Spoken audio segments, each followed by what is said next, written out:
Баарыңыздарга салам, урматтуу көрөрмандар. Бүгүн биздин подкастыбыздын коногу Азат Исқақов, кесиби боюнча онколог. Бүгүн биз актуалдуу суроолорду талкуулайбыз. Кош келипсиз. Кош келдим, чакырганыңыздарга чоң рахмат. Азат, дагы бир жолу ушул убактыңызды бөлүп келгениңиз үчүн чоң рахмат сизге. Мен биринчи суроомду эле берип баштай берейин.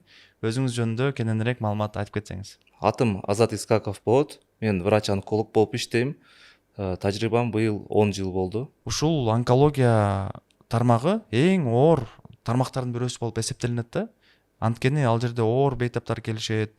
Ошол тармакты сиз кантип тандап калдыңыз? Эмне себеп болду? Себеби бул деген мисалы студент кезде биз деген баарыбыз амбициялуу болуп мындай жүрчүбүз. Анан кесипти тандап баштаганда эң жанагындай азыраак изилдеген тармакты карадым. Бул ошол убакта онкология болуп эсептелинет. Себеби деген азыркы учурда 100% эч ким айта албайт онкология эмне себептен болгон. Ошол нерсе мен жаш кезимде ошо өтө кызык болгон. Ошо онкологиянын себебин табып, жана дарылоону тапканга ошол эң негизги себеп болгон да онкология тапшырган. Сонун Азат, ошол убактарда экөөбүз плюс-минус 1-2 жыл айырмасы менен бүтүптүр. Аябай популярный бул хирургия тармагы болчу, косметология болобу же пластический хирургиябы. Онкологияга сиздердин убагыңыздарда барган адамдардын саны көп беле, врачтардын? Биз тапшырып атканда ошол убакта именно ошол убакта өтө амбициозный мындай поколение болгон да.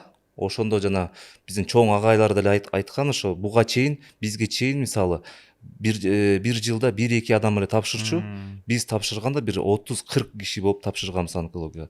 30-40 болуп, ошондо таң калтыруу нерсе болгон да ошондо. Азыр ошол 30 адам дарыгер болуп иштеп жүрөбү онкология тармагында, же канча адам калды алардын арасынан?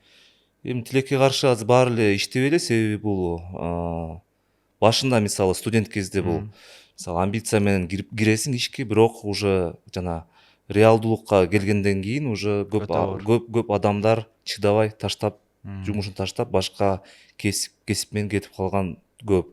Ошондо азыр бир 40 кишиден бир көп болсо 10 киши калган кесипте. Жакшы. Ошол студенттик кез деп калдыңыз. Сиз медакадемияны бүткөнсүз?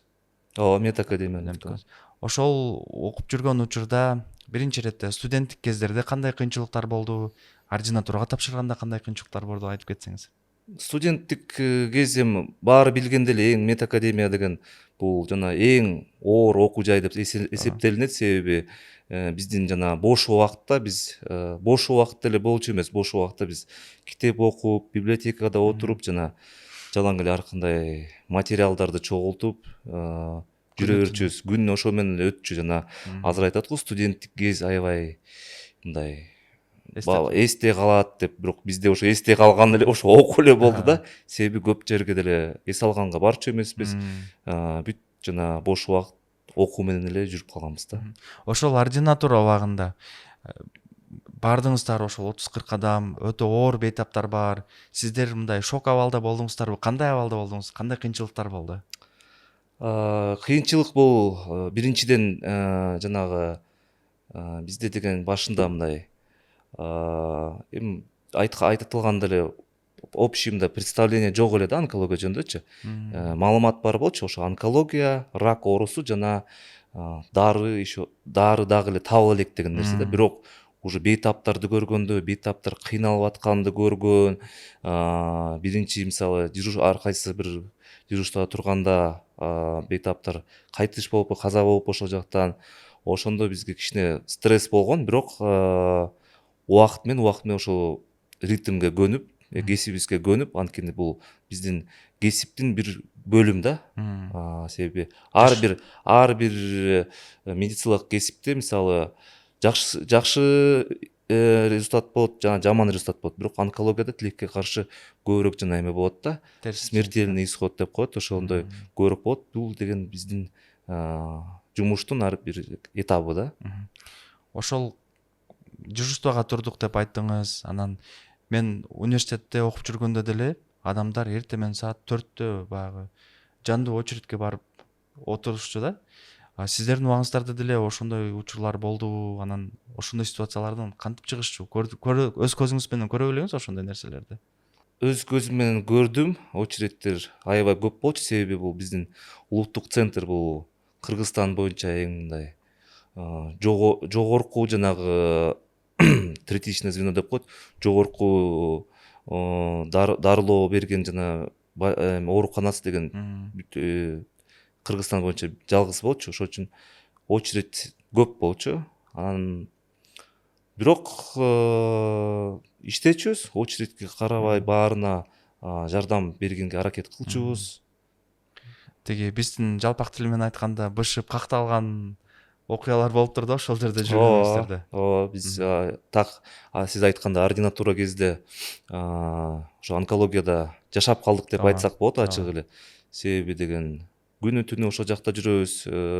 Биринчи бул жумуш өтө көп болчу, экинчиден бул жана биз билимге аябай ачка болчубуз да. Күндө кандай бир билим алып калсак деп мындай жүрчүбүз. Ар бир күн мындай бир жаңы бирдеме үйрөнсөм деп мындай тырышып окучубуз да. Ошого ошол күн да түн да ошо онкологиядан эле өтүп кетти бизде. Тиги ошол оор онкология тармагы деп айтып калдык да башында. Анан жакындарыңыз бул нерсеге, бул тандоого кандай карады? Каршы чыктыбы же тескерисинче ошол тармакты тандасаң иштей бер деп айтыштыбы? Жакындарым мага жакшы башында сурады, Азат, сен даярсыңбы онкологияга, себеби бул онкология өзүң билгендей эле өтө оор кесип. Бирок мен өзүм тандоомду жакшы эле белгилеп кеткем, себеби бул мындай жакшы ойлонуп турган, анан туура кадам жасадым деп ойлойм. Ошондон кийин жакындарым баары колдоду мени. Себеби бул ошо тандаган кесибим, жакшы көргөн кесибим. Сонун, Азат мырза. Эми ошол жалпы онкология тууралуу дагы сүйлөшсөк, мен билишим боюнча, сиз айткандай эле онкология бул третичное звено. Кыргызстан боюнча бейтаптардын баардыгы сиздерге келет, учетко турушат. Анан көп учурларда интернетте, бирөөлөрдүн блогдорунда баягы онкология боюнча мындай терс маалымат деле болот, мындай позитивдүү деле маалымат болот да.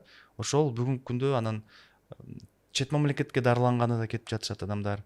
Ошол суроо мага аябай кызыктырганы, биздин жарандарыбыз бүгүнкү күндө онкологияда чет жактагы алган дарыланууну дагы бул жакта ала алабы? Жалпы абалы кандай онкологиянын? Ооба, азыр мисалы массалык жана маалымат жактан сиз айткандай эле көп жалаң эле жаман эле маалыматты бере берет. Жарымы чындыкты чын деп деш керек. Бирок азыр күндөн күнгө бизден онкология жана онкологиянын жаңы методдор чыгып, анан күндөн күнгө жана биздин даражабыз уже өсүп атат. Себеби мурун мисалы жанагындай чоң обширный операцияларды жаса элек болсо, азыр бүт операциялар, бүт онкологиялык операциялар жасалат. Азыркы учурда жана лапароскопиялык жолго уже өтүп баратат да. Анан экинчи жагы бул мисалы онкология бул жалаң эле хирургия эмес, бул дары дармек менен дарылоо да. Дары дармек бул жана химиотерапия, иммунотерапия жана таргетная терапия дейт. Ошол жактан да чет жактан бизге жана азыр мисалы маалымат алуу жеңил болуп калды мурункудан караганда. Анткени азыр бүт сайттар ачык, жана бүт журналдар ачык. Жаштар ошонун баары бүт ресурстарды колдонуп, бүт жаңы маалымат алып атат уже жаңы дары дармектер жөнүндө. Ошого мен ишенем, биздин жана жалпы эле онкологиялык деңгээли күндөн күнгө өсүп атат. Өсүп жатат. Ошол чет жакка барган ооруларды деле мисалы үчүн бизде деле дарылап караса болот. Болот, баарын эмес, бирок көбүнчөсүн болот. Тилекке каршы азыр чет жакта чын айтканда жанагындай өтө бүгүнкү жана современный технология колдонгон аппараттар бар. Бизде андай тилекке каршы жок. Бирок ишенем, ошо жакын бир кайсы бир 5-10 жылда биз деле ошондой деңгээлге жетебиз буюрса. Ошол онкология тармагы онкология борбору боюнча дагы бир эки суроом бар эле. Мисалы үчүн Баткенде болобу же Ысык көлдө болобу бейтапка онкология диагнозу мындай суроо коюлуп турат да. Алардын биринчи кадамы кандай болуш керек? Дароо эле ошол сиздердин онкология борборуңуздарга келип дарыланыш керекпи же маселени ошол Баткенде же Ошто ошондой бир шаардык жерлерде чечсе дагы болобу? Эрежеси боюнча. Эрежеси боюнча биринчи диагноз толук диагноз деген өзү жашаган жерден коюлуш керек. Диагноз коюлуп, стадияга чейин коюлуп, эгерде ал жакта жанагындай тажрыйбалуу адис болсо, онколог болсо, ошол жактан деле дарылап койсо болот. Бирок сөзсүз учетко коюш керек головной жана биздин онкологияга.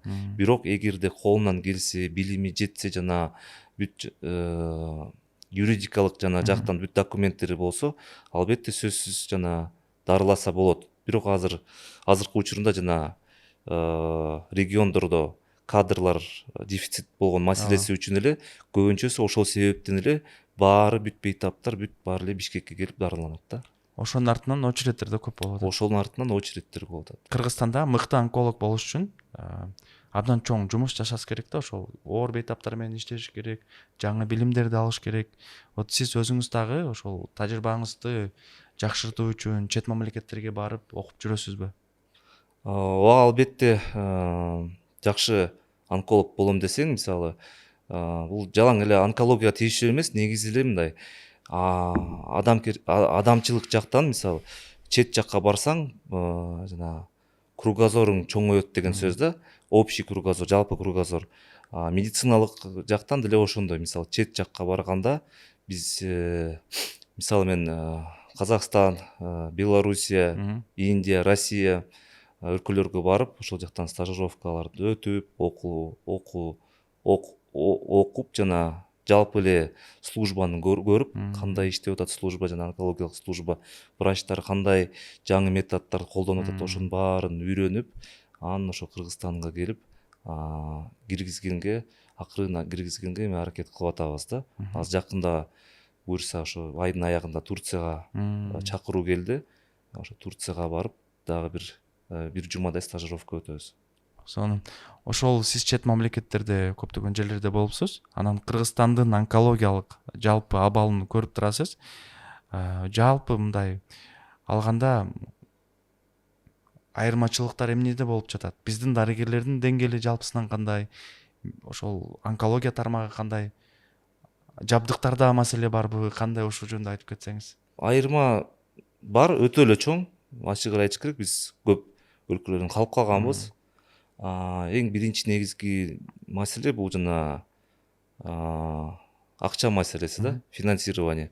Канча көп онкология финансирование болгондо, онкология ошондо эле өнүгөт. Себеби бул онкологиялык дарылоо эң кымбаттуу деп саналат да дүйнө боюнча. Бир бейтапты дарылаш үчүн канча өтө көп каражат кетет да.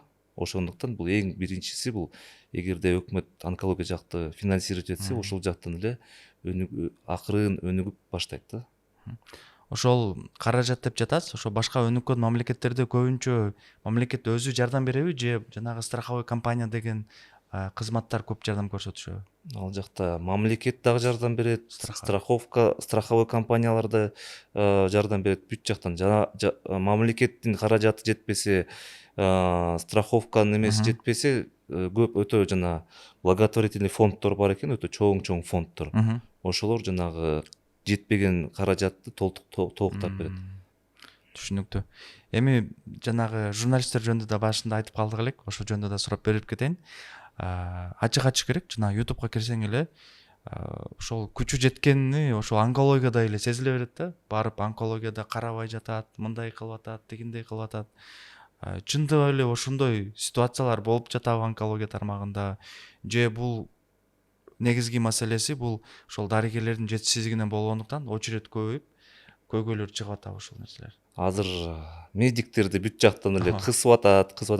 Эмне себептен? Бул биз негизи врачтар өзү мындай сабырдуу адам болот да. Анткени биз деген кызматта болгондо эч качан орой сүйлөбөйбүз. Ошо сага бирөө атырып атса деле биз өзүбүздүн жана этикабызды кармап ошондой көп конфликтке кирбегендей мындай мамиле кылабыз да, сый мамиле кылганга аракет кылабыз. Тилекке каршы эми ошол нерсени менин оюмча көп журналисттер же ким блогерлер колдонуп эгерде ответ бере албаса улам келсе болот экен деп эметип калган. Бирок блогерлер жана тарткан журналисттер тартканда эле чындык бар арасында. Себеби бизде өтө көп очередь болуп, чын эле ошондой көйгөй болду да. Адамдар күтүп кыйналып очередте ошондой нерсе бар болчу. Көйгөй ошол бейтаптардын саны көп. Сиз айткандай региондордон да ал жакта да дарыгерлер жетишсиздик болгондуктан онкологияга жиберип жатышат.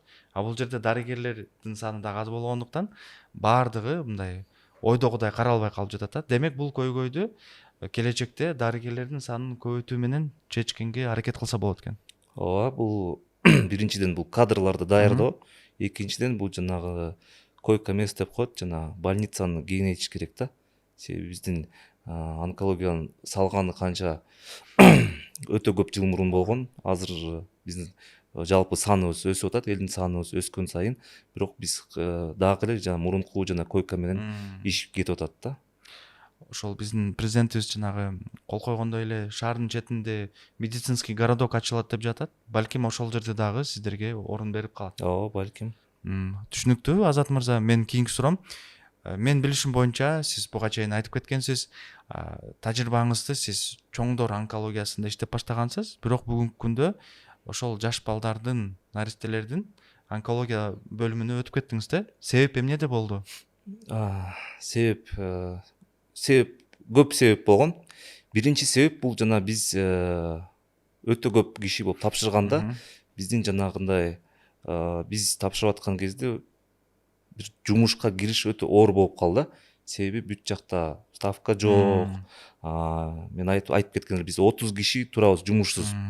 Анан аракет кылыш керек. Күнү түнү жүрөбүз ошол жакта. Анан мен өзүм ординатураны жалпы онкологиядан бүткөм. Чоң взрослый онкологияда жана ашказан жана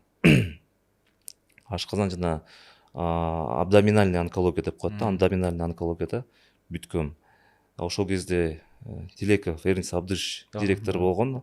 Директор болгондон кийин сүйлөшүп калганбыз ошо жумуш жөнүндө. Себеби ординатурам бүтүп аткан. Ошол киши сунуштаган: Азат, сен жаш кадрсың. Менин сунушум ошо детский онкология.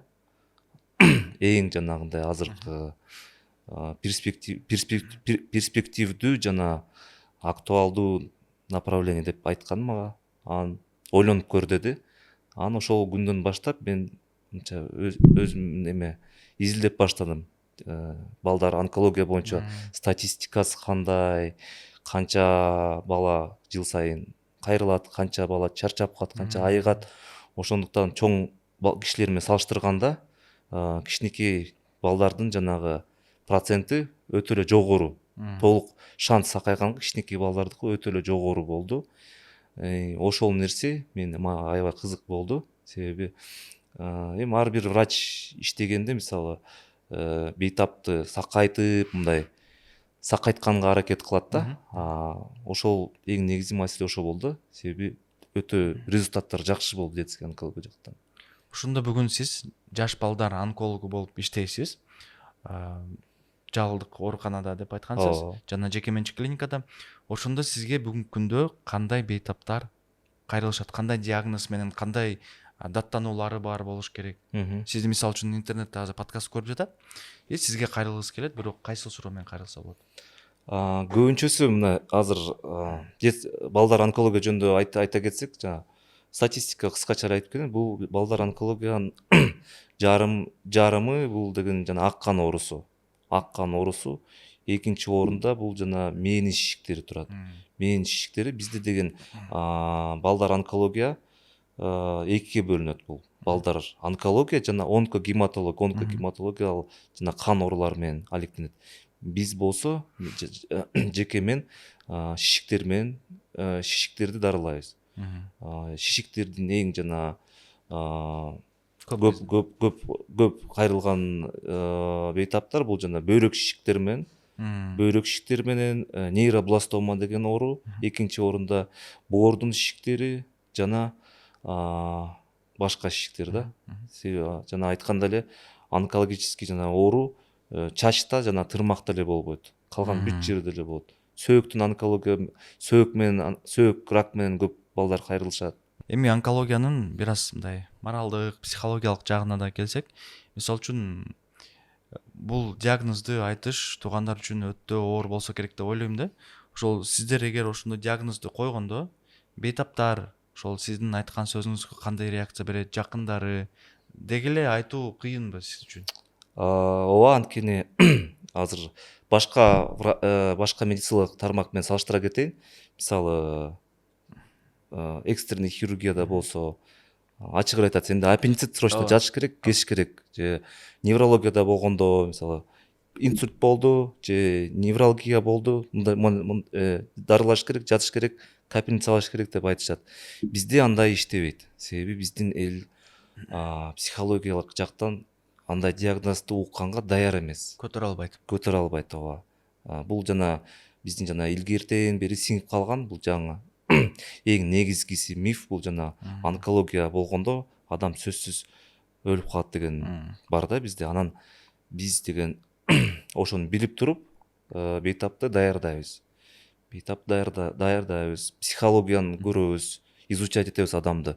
Кандай адам экен, көтөрө алабы, көтөрө албайбы, туугандар менен сүйлөшөбүз. Кандай айтсак болот. Кээде туугандар айтат, бул киши көтөрө албайт.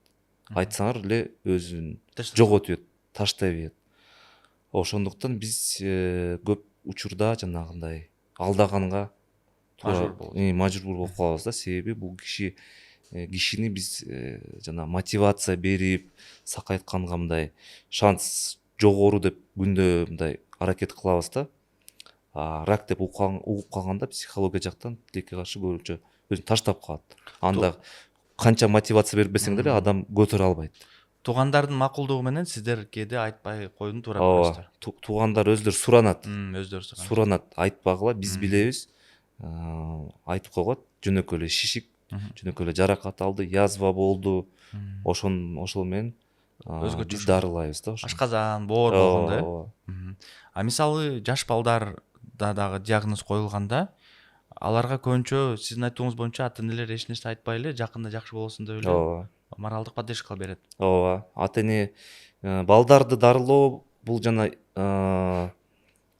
эң оор бул жана ата энеси менен сүйлөшкөн. Себеби чоң кишилерде сен жеке эле адам менен сүйлөшсөң болот. Кичинекей бала көп нерсени айта албайт сага. Даттануулар түшүнүксүз болуп калат. Анан ата энеси болот, артынан көп туугандары болот, чоң апасы, чоң энеси, ошонун баарын толук жана толук маалымат бериш керек оору жөнүндөчү. Ошондо биз өтө көп убакыт кетет, нерв кетет, и ошол моментте өтө биз көп стресс алабыз. Себеби көбүнчөсү ыйлап баштайт, кыйкырып баштайт, күнөөлөп баштайт ар кимди. Ошол моментте биз деген эң негизги ошо көп стресс, врачтар стресс алган ошол учурда болот да. Себеби бул өтө оор процесс. Ошо тепкилеп баштайт депчи кээде. Ооба, ошондойлор да болот. Ооба, онкология деп укканда мен деле ошол хирургия тармагында деле болсун, баягы тилекке каршы баягы бул душман катары көрүп калышы мүмкүн, силер ушинтип неме кылып койдуңар деп.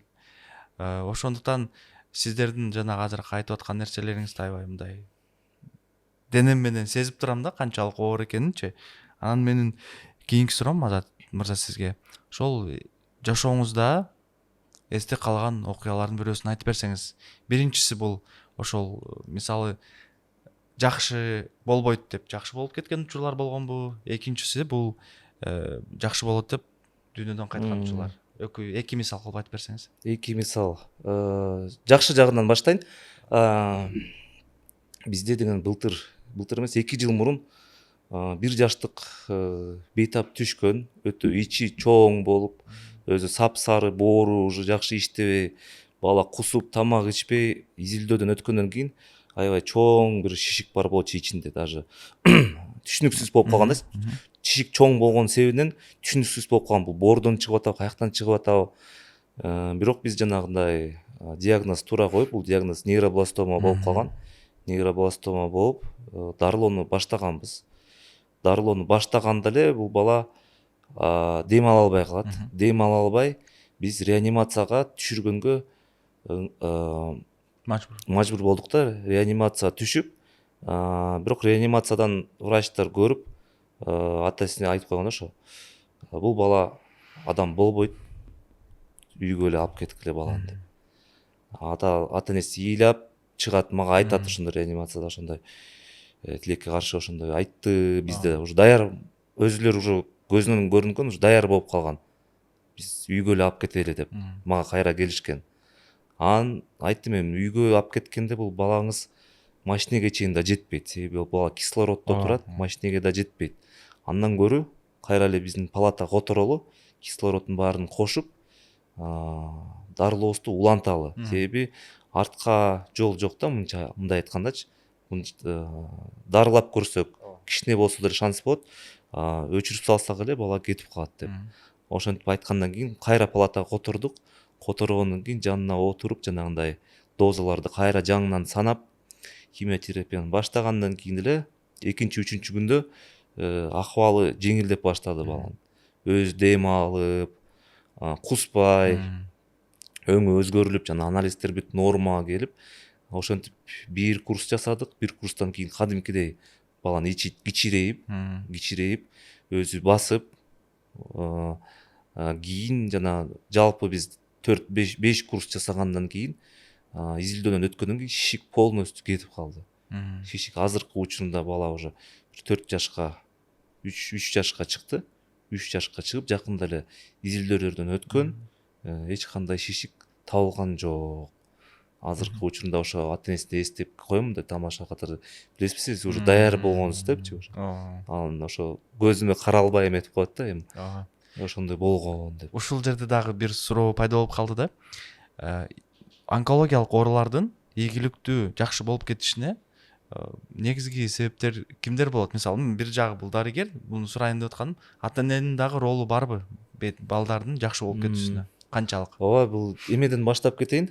Негизи бул балдардын онкологиянын оорусу негизи чоң кишинин рак менен өтө айырмасы өтө чоң. Себеби чоң кишинин рактары азыр көрүп атасыңар, жана социальный программалар, борьба с курением, борьба с алкоголизмом, бул жанагындай курение, мисалы тамеки чегүү, бул жана өпкөн ракка алып келүү деген изилдеп чыккан адамдар. Кичинекей балдар тилекке каршы андай иштебейт. Бул балдар эч ким чекпейт, ичпейт, соопсон эле жүрөт, бирок кандай бир рак чыгып калат да, эч ким түшүнбөйт аны, эмнеге рак болуп калган. Биз негизи баары менен, ата энеси менен баары сүйлөшкөндө, бул жалаң эле менин эмем, мындай жеке изилдөм, боюнда ата энеси, апасы боюнда болгондо үйдө көбүнчөсү көп уруш болгон. Уруш болуп, стресс, өтө катуу стресс алып, экинчиден бул апасы же тамеки чегип, же жана алкоголдук ичимдикти ичип, үчүнчү жактан бул катуу ооруган инфекция.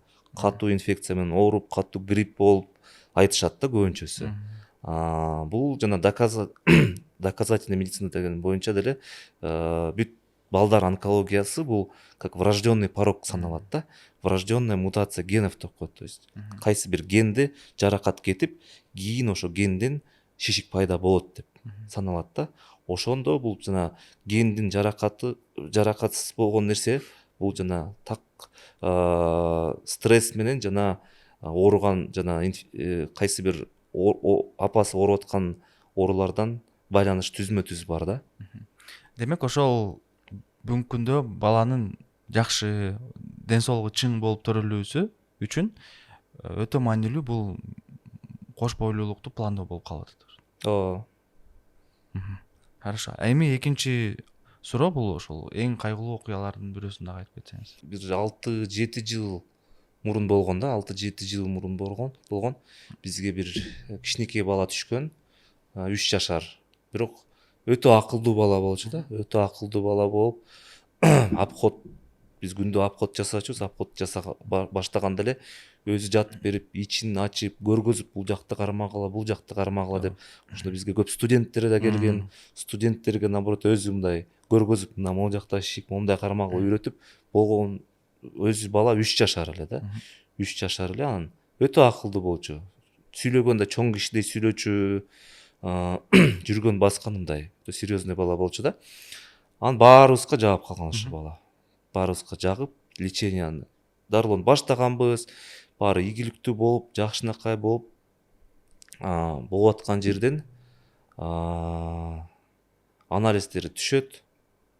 Анализдери түшүп, кошумча инфекциялар кошулуп, анан бат эле бир 3-4 күн ичинде эле бала чарчап калат. Бат эле чарчап калат, жанагындай кээде айтышат го, химия терапияны көтөрө албай калды деген. Ошондо биринчи жолу көргөм да, ошондо кандай болот экен.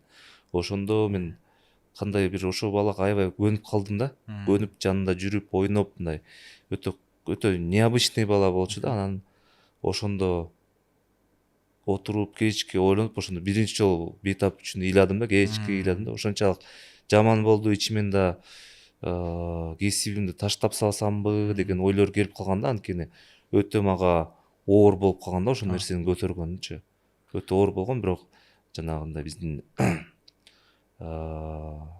кайра эле осознание деп коет да, болуп калат, что бул жумушуң, жумушта ошондой күндө эле болот, бирок даяр болуш керексиң ар кандайга. Күндө баары эле 100% сакайбайт.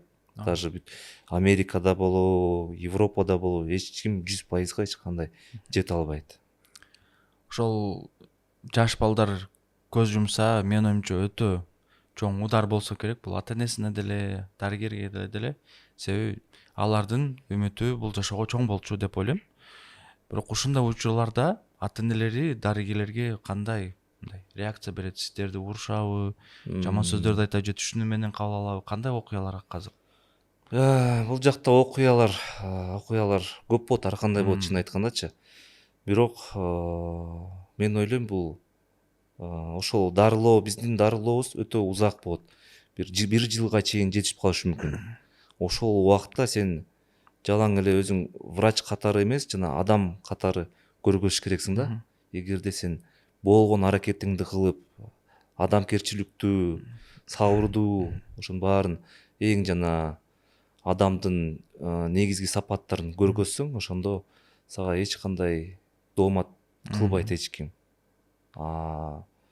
Ошол эң негизгиси бул жана жаш жана студенттерге, ординаторго кайрылат элем. Бул мисалы кыйын врач болуп кетиш бул оңой эле. Анткени бизде азыр маалымат толтура көп маалымат. Кааласаң любой жакка барасың, окуйсуң, интернеттен бүт доступ бар любой информация. Бирок адам болуш керек. Күндө адам болуу эң оор деп айтты эле биздин түшүнө билүү. Бул эң негизги сапат, бул жана адамкерчиликтүү болуш керек. Адамкерчиликтүү болсоң эле ошондо бейтаптарың сага жакын болот да. Жакын болот ошо. Хорошо, түшүнүктүү. Рахмат жоңузга. Эми ошол рак ооруларына келсек, онкология бөлүмүнө, жалпысынан бүгүнкү күндө ошол сиз бир аз балдар жөнүндө айтып кеттиңиз, чоңдордун деле ошол рак ооруларынын пайда болуусу себептери эмнеде болуп жатат? Себептер бул жанагындай эле генден мутация генов деп коет да. Мутация генов болот. Просто кичинекей балдардыкы бул жанагындай врожденный тубаса оору болуп саналат. Чоң кишилердики бул ракка чейин, мисалы көп хронический оорулар бар да. Ошол хронический оору болуп, көптөн бери эгерде дарылабаса, ошол хроникалык оору акырын жана мутация болуп, рак оорусуна алып келет да. Сиздин статистикаңыз барбы? Мисалы ушул оорулар көбүнчө Кыргызстанда рак оорулар кездешет. Ичегиникиби же дагы боорулуку? Эң көп кездешкен бул жанагы аялдардын рак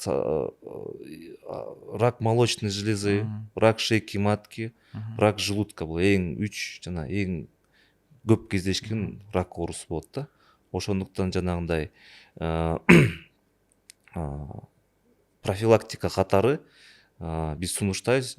Мисалы аял кишиге бир жол гинекологко барыш керек, бир жол маммологко жана ашказанды текшериш керек. Себеби бул 3 эң жана көп кездешкен рак оорусу да.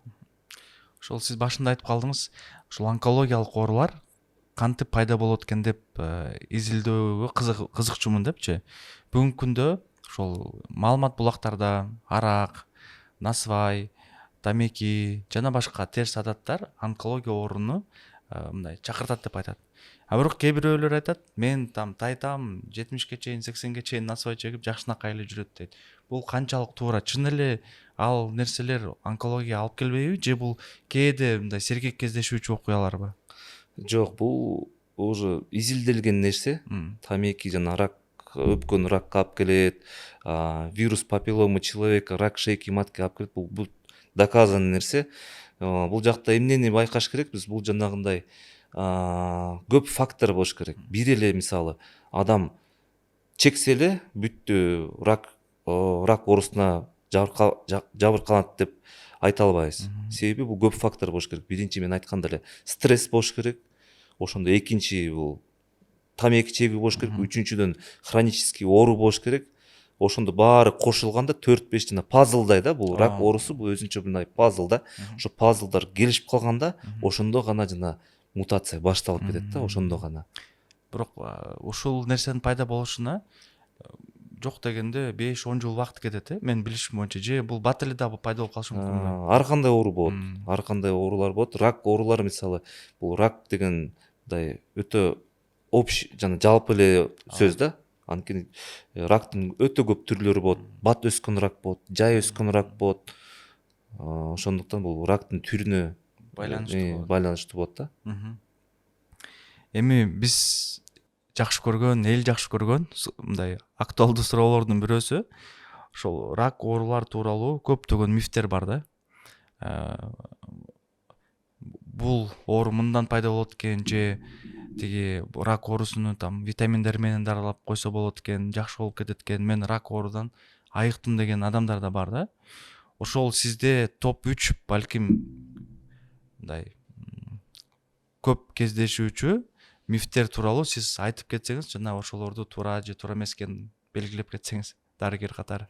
Эми биринчи жана мен айткандай эле бул рак оорудан сакайганга мүмкүнчүлүк жок деген миф. Рак болсо эле бүттү, көп эмес, эми бар да ошондой караңгы маалымат менен жүргөн элдер үйгө эле алып кетет сразу эле. Болду, дарылабайсыз, рак болуп калыптыр. Үйгө алып кетебиз, үйдөн эле өзүбүз кыргызчылык кылып дарылайбыз. Бул калп. Себеби бул рак сонун эле дарыланат эгерде убагында келсең. Биздин элибиз тилекке каршы жанагындай 3-4 стадия келет. 3-4 стадияда ар бир стадия өскөн сайын шанс жана толук айыкканга өтө эле азаят. Ошондуктан эрте кайрылганга чакырат элем да элдерди. Экинчи миф жанагындай бычак тийгизбегиле деген бар да. Бычак тийгизбегиле. Балалап кетет дейт. Бычак тийгизбегиле деген нерсе бар. Бычак тийгизбегиле деген бул мисалы диагностика, рактын өзү диагностикасы эң жогору бул жана диагноз коюлуучу нерсе бул биопсия деп коет да.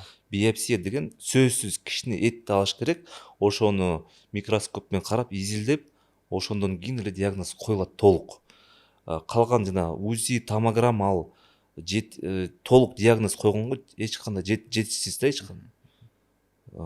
Ошо дарылоо жана изилдөө именно бычак тийгизгенден башталат да. Ансыз эч кандай дарылаганга мүмкүнчүлүк жок. Баштаса болот, бирок толук диагноз билмейинче мындай баш дарылоонун башы бирдей болот, бирок кийинки жанагындай современный лечение деп атпайбызбы? Жана генетический мутациялар эмне болуп атат, ушу клеткаларда кандай мутация болуп атат, ошону билиш үчүн сөзсүз биопсия жасаш керек. То есть бычак тийгизиш керек. Мажбур. Анан жанагы үчүнчү миф бул витаминдер тууралуу да. Мен онкологиядан жакшы болуп кеттим, дагы башка нерселерден жакшы болуп кеттим. Ушул жерде мен дарыгер катары бир оюмду айтып коеюн, анан сиз дагы ошол жөнүндө айтсаңыз. Мен оюмча, эгер алар витаминдерден же башка нерселерден жакшы болуп кетсе, демек ал онкология эмес болуш керек деп ойлойм да. Сиз кантип ойлойсуз? Ооба, ошондой көп азыр кездешет. Себеби азыр көп ошентип сатып калган да. Эч кандай контроль жок болуп калган, маркетинг күчтүү болуп, ошо баттарды эч ким контроль кылбай калган. Анан уже жанагындай башында булар базовый ооруларды дарылайбыз деп, мисалы псориаз, мындай гастритти дарылайт. Азыркы учурунда өтө активный пропаганда болуп атат, ушу онкологияны дарылайбыз деп. Сиз айткандай көп кездешет жанагындай онкология эмес, башка туура эмес, кээде туура эмес диагноз коюлуп калат. Айтып атам го, диагнозду толук коюш үчүн гистология керек. Бирок көп бейтаптар баш тартып, ошондуктан туура эмес диагноз коюлуп калып, мисалы онкология жок эле жөнөкөй язва болуп, анан кайсы бир баттарды ичип, язвасы айыгып, ошентип онкология, ракты жеңдип деп туура эмес маалымат кетип калышы мүмкүн. Түзмө түз баттар менен онкологиялык шишик байланышы бар. Бул ар бир онкологический оорунун противопоказаниясы болот. Биринчи очередь противопоказанияда турат ошо баттарды колдонгонго противопоказание. Себеби бул баттар биологически активный добавки. Булар жанагындай метаболизмди жүргүзөт да, обмен веществ жүргүзүп, раковый клетка биринчи очередь ошо жана бүт активный вещество өзүнө алат. Эң биринчи. Мисалы даже адам тамактанганда эмне үчүн рак менен ооруган адамдар бат эле арыктап калат. Себеби жана рак клеткалары бүт жана витаминдерди, бүт жакшы нерсени өзүнө тартып алат. Калган жана калган организмге жетишпей калат да витаминдер. Ошон үчүн адам күндөн күнүнө арыктап, мындай акыбалы оор болуп баштайт. Баттын түзмө түз иштеши ошондой болот да. Эгерде онкологиялык ооруга бирөө жазып берсе, ошондой болот. Бул шишик бат эле гүлдөп өсүп кетет. Ошол баттардын дагы контролсуз, анализсиз ичсе деле онкологиялык ооруларга алып келиши мүмкүнбү? Ооба, сөзсүз. Себеби баттын ичинде көп жана айткандай канцероген деген оорулар бар. Канцероген деген вещество, заттар. Ошол ар бир баттын ичинде жана зат болуп калышы мүмкүн. Анан элдик ыкмала, элдик дарыгерлер дарылоо боюнча дагы бир суроо бар эле, Азат мырза. Мен окуп калгам, баягы төөнүн зарасын, эшектин сүтүн ичкендерде бар экен да. Бул канчалык туура келет же ушундай далил изилденген нерселер барбы? Ооба, сиз айткандай бизге да келет көп. Сүтүн да ичет, зарасын да ичет, заңын да жейт, жанагындай Айла жоктон кылбаган нерселер. Для победы все средства хороши деген эле болуп калат да. Бирок ошол кезде эле мисалы бала биздин жанагындай традиционный лечение деле алат да бизденчи. Анан бала сакайганда эмнеге ошентип жанагындай эшектин сүтүнөн айыкты же тиги жана башка бир кайсы дары элдер түшүнбөгөн дары дармектен сакай деп маалымат кетет да. Анан ошондуктан элдер ишенип баштайт. Бул менин оюмча азыркы учурда баары эле билимдүү болуп калган, интернетте окуйт баары эле. Бул жанагындай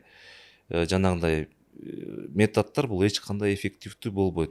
Наоборот, бул артынан осложнение болуп калышы мүмкүн. Эгер чындап эле ушундай методдор эффективдүү болгондо, менин оюмча Европа, Америка, Индия дүйнөнүн эң өнүккөн мамлекеттери эч ак эле колдонушмак. Ооба да. Демек, ал эч кандай жардамы тийбейт. Эгер жардам тие турган болсо, бул жерде сиз айткандай негизги дарылоонун жыйынтыгынан келип. Ооба. Мен кийинки суроом, Азат мырза, ошол рак оору тууралуу көп суроолорду бердим, бирок негизги профилактикалык ыкмалар эмнелер болуп эсептелинет ошол рак оорусу менен бүгүнкү күндө биздин жарандар оорубаш үчүн? Профилактика бул биринчиден жыл сайын изилдөөдөн өтүш керек. Бул бүт базалык изилдөө, бул жана канды текшериш керек, УЗИн жасаш керек, ичегин бүт жерин. Анан ар бир адам өзүнүн ооруларды билет, хронический ооруларды. Бул хронический оору, ар бир хронический оору бул предраковый заболевание деп саналат. Ошолорду контролдош керек. Контролдогондо жеке жанагындай адистерге барыш керек. Мисалы, хронический гастритиң болсо, гастроэнтеролог барасың. Женский жактан болсо хронический оорулар, гинекологко барасың. Ошонун баарын эң биринчиси бул профилактика, лечение хронических болезней. Экинчиден бул правильное питание. Анткени бул тамактуу азыр туура эмес тамактануу болуп, көп жанагындай канцероген менен түзмөсү болгон тамактарды жеп, ошол да ракка алып келет. Ошолорду азайтыш керек. тез татымдар, фастфудтар мисалы. Фастфудтар, газировкалар, көп кичинекей балдар жеген Кытайдан келген ар кайсы таттуулар, ошолор составында өтө көп канцерогендер бар. Бул экинчи нерсе. Үчүнчү нерсе бул жалпы эле активный образ жизни деп коет да. Спортко жакын болуп, спортко жакын болуп, жана стрессовый ситуациядан стресске кичине мындай азыраак стресске азыраак бериш керек да адам. Анан уйкунун маанилүүлүгү жөнүндө айтып кетсеңиз, онкология тармагында. Сөзсүз бул уйку, мисалы, туура эмес уйку бул өзү организмге өтө чоң стресс да. Адам уктабаса деле, жөн эле отурса деле бул сырттан билинбесе, бирок ичинде өтө стрессовый ситуация болуп атат. Туура укташ керек. Сиз өзүңүз ошол буга чейин айткан сунуштарыңызды аткарганга аракет кыласызбы? Аракет кылабыз, бирок биз өзүбүз врач болгондон кийин, мисалы, көп жүрүштөгө чыгабыз, кээде чоң операциялар болуп калат, убагында тамак иче албай калабыз. Кээде түндө ар кандай ситуация болот, биз түндө туруп же жумушка барып, жүрүштө жүргөндө мисалы көп жакшы уктай албайбыз, жакшы тамактана албайбыз. Тилекке каршы аракет кылабыз, бирок баары мындай жумуш менен байланган себебинен ошондо кээде ушундай болуп калат да, бизде деле бузулуп калат. Анан жана выживаемость жөнүндө да айтып калдыңыз да. Мен ошол Түштүк Кореяга стажировкага барганда, ал жакта статистика боюнча операциядан кийин, онкологический операциядан кийин выживаемость көп экен да, мындай продолжительность. Анан эмнеге мындай экен деп кызыгып карасам, оказывается алар баягы рак желудка дегенде 2 миллиметр болгондо табышат экен да. А бизде болсо 3-4 даража болгондо табат да. Анан бизде айтышат го, Кыргызстанда онкологиядан операция кылганда смертность көп депчи. Демек бунун байланышы бул бир гана кеч кайрылгандан. Эгер бизде деле кыргыздар эрте кайрылып, эрте аныктап дарылай турган болсо, ошол узак жашоо мөөнөтүнү узартса болот демек. Ооба, бул эң негизгиси, бирок башка факторлор бар. Эң негизгиси бул кеч кайрылуу. Экинчи бул жанагындай онкология өзү оорумда бир система да. Ошол системаны мен ишенем жакында системаны кичине өзгөртүш керек. Системада өтө көп погрешность бар. Онкологический служба өзү мындай как бир организмде иштеш керек да. Көп ситуация болуп калат, хирургия өзүнчө, жана химиотерапия өзүнчө болуп, ошол жакта байланыш жок болуп калганда, ошондуктан да результат начар болуп калышы мүмкүн. Себеби бул бир команда да, негизи чет жакта биз барганда бүт бир команда болуп иштейт. Бир бейтаптын артына 4-5 врач жүрөт.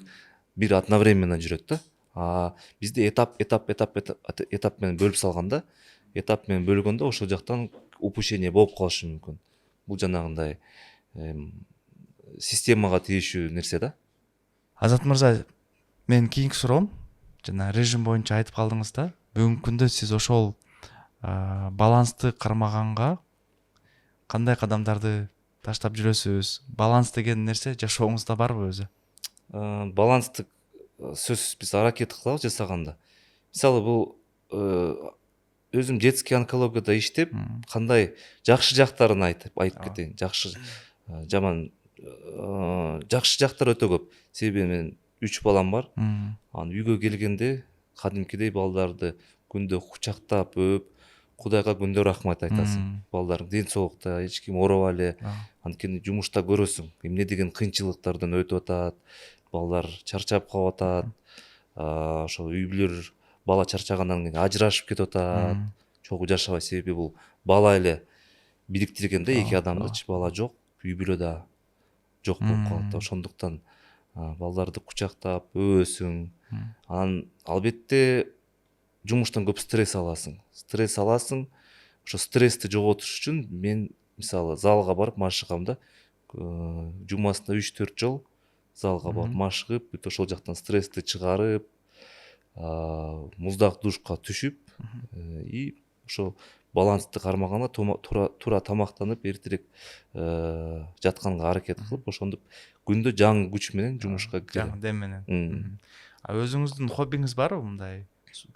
Спорттун бир түрүбү же дагы башка нерселер? Ошо хоббим менен биринчи бул машыгуу. Залга уже 4 жыл болду, 4 жыл барганыма. Экинчиси бул кышында өтө жакшы көрөм, жана лыжага барам. Лыжа тебебиз, горный спортту жакшы көрөбүз. Плавание өтө жакшы көрөм сүзгөнгө, себеби көлдөн болобуз. Ооба. И азыр жаңы хоббим, мен өзүмө кичинекей мопед алгам. Жумуштан чарчаганда, стресс кичине болгондо мопедти айдап, тоо жакка, магистраль жакка, тоо жакка акырын жай айдап, аба жутуп дегенде бир айланып келем да, ошол да хобби болгон да. Азат мырза, сонун мен сиздин инстаграм баракчаңызды көрүп калдым. Ушул жылы активдүү түрдө блог алып баштапсыз. Ошол блог алып баштаганын негизи максатыңыз эмнеде? Анан ошол нерсеге сиздин кесиптештериңиз кандай карады? Биринчи себеп бул өзү бейтаптар болгон. Өзүлөр кайрылып, силер көрөт, бизди жумушту жасаганды көрөт.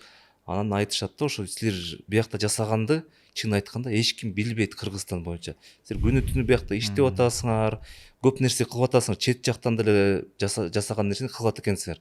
Бирок бул эл эч ким билбейт деп атпайбы? Каяктан билмек эле? Сен биякта отурасың, өзүң жумуш жасайсың, кетесиң, телевизордо чыкпайсың, эч жакка чыкпайсың. Ошондо мага биринчи сигнал болгон да, что элдер даже билбейт экен Кыргызстанда онкологический ооруларды дарыласа болот, сакайса болот. Ошо эң биринчи себеп ошол болгон. Экинчи жактан бул жана жалпы эле азыркы заман болгон. Азыркы заман мир цифровизации, медийности дейт.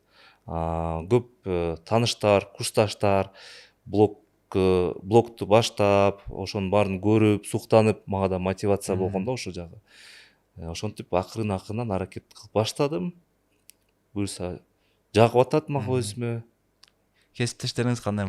Кесиптештер ар кандай болот да. Көп кесиптештер бар, жактырбагандар бар, себеби бул жана Оор тармак болгон. Күлүшөт да. Күлгөндөр деле болот. Кечки камерамен жүрө бересиңби, тарта бересиңби деп.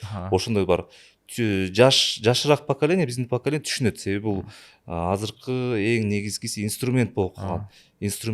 Бул сенин жумушуң, жумуштун бир бөлүгүң да. Түшүнбөгөн адамдар бар, эми түшүнбөгөн адамдарга биз эч кандай түшүндүргөнгө да аракет кылбайбыз. Ар бир себеби бул жашообуз, жеке жашоо ар кимдики ар кандай да. Чындыгында бул замандын талабы болуп атат. Блог алып баруу, анткени сиз айткандай эле терс жагы эмес, позитивдүү жактары дагы бар, айыккан жактарын дагы эл менимче билиш керек. Анан Азат мырза, сиздин алдыдагы койгон азыркы күндө пландарыңыз кандай? Ошо онкология тармагына кандай салымдар кошоюн деген ойлоруңуз бар? Пландар ошо элдерге жеткизүү, биринчи маалымат берип жеткизиш керек. Кыргызстанда ракты сакайтса болот. Биринчиден, экинчиден бул жана профилактика жакты пропаганда кылыш керек. Туура жашаганга маалыматты берип туруш керек. Ошондуктан мен көп баракчама спорт жөнүндө чыгарам, ар кандай оорулар жөнүндө чыгарам, осложнениялар жөнүндө чыгарам. Көп мындай кээде коркутуп да коем да, себеби биздин эл ошондой көнүп калган. Коркутмайынча эч кандай кадам болбойт. Коркутканда эле ойгонуп кайрылышат, ага чейин жүрө беришет. Ошондо профилактика жана жалпы эле маалымат берүү деген максаттар коюп атам. Канча көп болсо, канча маалымат канча адамга көп жетсе, ошондуктан жанагындай рак менен ооругандар саны азаят деп ишенем. Сонун мен ойлойм, буюрса сиздин аракетиңиз менен, биздин аракетибиз менен келечекте кыргыз элибиз жыл сайын азыраак ооруп, көбүрөөк, дайыма айтып келем, акчасын ошол туура жака коротуп, путешествияга барып, жакшылыктарга коротот деп ишенем да. Анан биздин подкастыбыз дагы ушинтип бат эле аягына жетип калды, Азат мырза. Билинбей эле өтүп кетти. Сизге эркин микрофон, биздин кыргыз элибизге каалоо тилектериңизди айтып кетсеңиз. Эң негизгиси бул адамдын ден соолугу дейт да. Буга чейин мисалы биз жана тост айтканда, пожелание айтканда ден соолук деп кала беребиз го. Бирок былтыр ооруканага жатып калдым, өзүм тилекке каршы жатып калып, бир ай ооруп, ошондо кыйналып, өзүм жанагындай сездим да, ден соолук деген эмне экенин чынында. Анткени катуу ооруганда адамга эч нерсе кереги жок болуп калат. Себеби сен бир күндө эле жок болуп каласың, бирок жашоо айлана берет. Жашоо сен жок болсоң эч кандай өзгөрүлбөйт бул дүйнө. Жашоо айлана берет. Ошондуктан өзүңүздү карагыла, ден соолукту биринчи эң негизгиси бул жана өзүңүздү караш керек. Анткени бул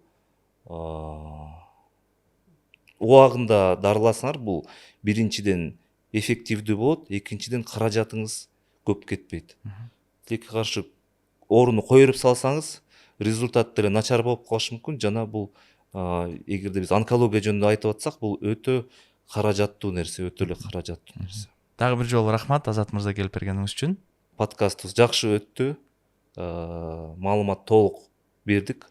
Ошол биздин толук видеону YouTube'дан көрсөңүздөр болот. Урматтуу көрөрмандар, эскерте кетсем, биздин подкастта конокто Азат Исқақов болду, кесиби боюнча онколог.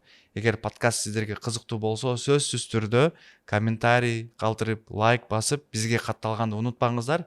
Мен Азат мырзанын аккаунттарын сөзсүз түрдө астында калтырып кетемин. Суроолоруңуздар болсо жазыңыздар, ал өзү дагы жооп берет. Саламатта калыңыздар.